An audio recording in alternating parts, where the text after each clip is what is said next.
Well, this is it, the final part of the guide. We're going to wrap it up with general strategy, build suggestions, and worthwhile perks.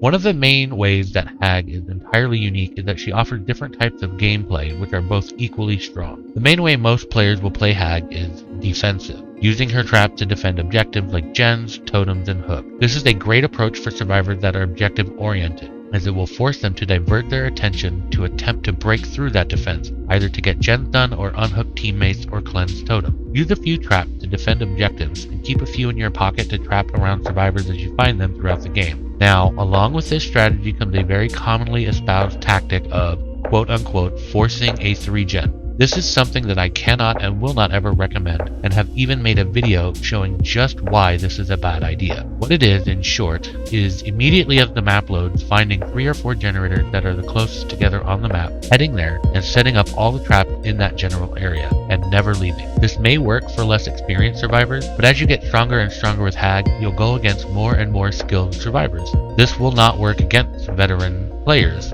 as they will quickly realize what is happening and begin to harass your trap, waste your time, and break the 3-gen. This will also draw the game out to a snail's pace, and one of the biggest reasons many people find Hag to be boring. However, if and when a 3-gen formed mid-game because the survivors were careless or inattentive to which gens they were completing, by all means defend it, and the game will end quickly. The other approach is a more aggressive one. This will work great against survive with friend groups and more altruistic survivors. As always, start setting your web as soon as the match loads, and then make your way towards the direction survivors may be. This is where general killer knowledge and experience will come into play in determining survivor spawn points. Then begin to choke them out with your trap, setting your web around them as they try to flee. Sometimes this can backfire, as you'll stumble on survivors too soon, or they'll find you without you knowing, and follow you to bother your trap. But again, with practice this can be overcome easily.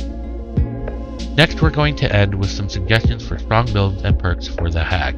Hag is a killer that can be strong with any perk build, or even none, as long as it has some kind of synergy. Here are some suggestions for good builds for Hag. My go-to build, and one that many Hag players enjoy, is A Nurse's Calling, Franklin's Demise, Make Your Choice, and Sloppy Butcher. The strategy behind this build is to quickly injure survivors, take their strong item, find them when they're healing, since you'll have more time to get to them, and to get quick downs when they save each other. Franklin's Demise is a common perk for Hag, as it can remove dreaded flashlights from games, but also because she is one of the few killers that can defend the items drop and ensure they get drained of their charges. For a build that doesn't use any teachable perks, Fearmonger, Jolt, Hex No One Escapes Death, and Sloppy Butcher is a very strong and reliable build until you are able to unlock more perks. Hag can make very good use of stealth perks, as she has one of the smaller terror radiuses in the game, and is shorter, making her harder to see from a distance. This makes perks like Hex Plaything, Furtive Chase, and Dark Devotion especially deadly on her. A good stealth build with Hag is Furtive Chase, Hex Plaything, Floods of Rage, and Make Your Choice. This will allow you to shrink your terror radius as you hook your obsession up to a 16-meter decrease, giving you an 8-meter terror radius if you get all 4 tokens. Make Your Choice will help you get these, as the survivor that unhooks the obsession then becomes the obsession themselves and are exposed for 60 seconds.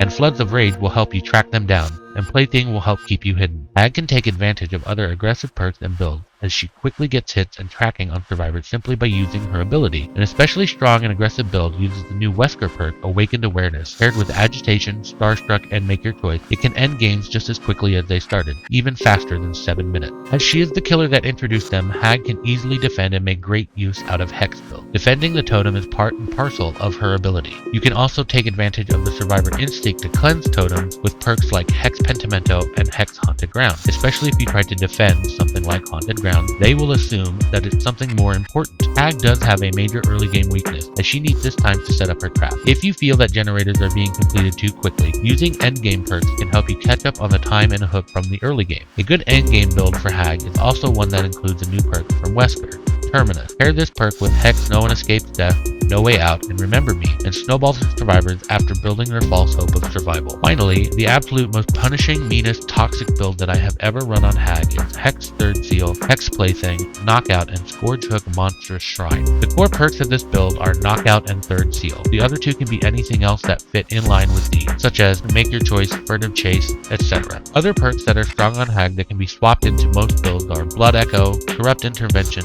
Coup de Grace, Forced Penance, save the best for last, Scourge Hook, Pain Resonance, and Unrelenting. Tracking perks and perks that require the killer to kick generators are less useful on Hag, as she again has free tracking with her trap, and her speed makes her too slow to kick generators efficiently. Thank you for watching. I hope this guide will help you play this little loved killer. I had a lot of fun making this, and if you liked it, please follow me on TikTok, Twitch, and YouTube for more.